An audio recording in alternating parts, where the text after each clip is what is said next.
أجبرتهما ظروف الحرب في بلادهما على الخروج من أوطانهم، لكن الحب هو ما جمعهما في بلاد المنفى ليقيما حفل زفافهما في مدينة اسطنبول التركية. محمد الفقيه شاب يمني عقد قرانه بشابة سورية، وقال إنه كان من المفترض أن يقيم عرسه في اليمن، إلا أن ظروف الحرب منعته من ذلك. التفاصيل في سياق التقرير التالي.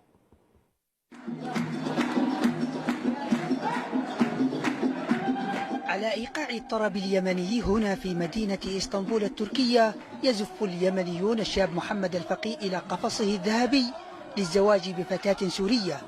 يقول محمد: كان من المفترض أن يكون عرسه في اليمن بين أهله وأحبابه، لكنه أجبر على إقامته هنا في تركيا. سعيد جدا، ولكن ينقصنا الفرحة التي فرحة اليمن. أعيش جرح اليمن وأعيش مأساة اليمن في الداخل، وإن كان وجد هنا فرحة لكن تظل الحزن على تعز وعلى اليمن موجود في القلب.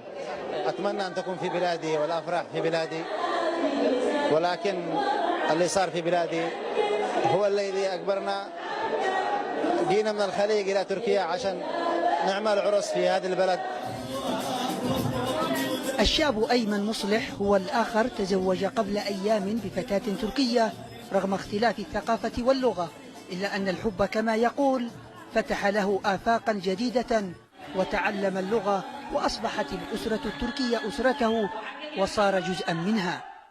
فقط الشق لأهلي في لحظات العرس ولحظات العقد، لكن الحمد لله الأسرة التركية تعتبر أسرتي، وعملوا كل الواجب وفرحوا بي وكان الحضور تمام. بس إن شاء الله عملنا العرس بالطريقة التركية، بالطريقة اليمنية بيكون إن شاء الله العرس في السنة القادم أو بعد عدة أشهر. الثقافة اليمنية تحضر هنا بفنها وطقوسها وحتى بتنوع وجباتها، وهي فرصة يقول هؤلاء للتعريف بعادات وتقاليد اليمن ومزجها بالثقافات الأخرى. واجتمع اليمنيين من كل المدن، فبادرة طيبة ان احنا نؤسس في الخارج نفس العادات اليمنية نعكسها هنا في اسطنبول. ربما هي ظروف الحرب من أجبرتهم على الخروج من أوطانهم، لكن الحب جمعهم هنا في بلاد المنفى، وهكذا هو الحب حين يكون يخلق من المآسي مساحة للحياة. والعجابري، قناة بلقيس، اسطنبول.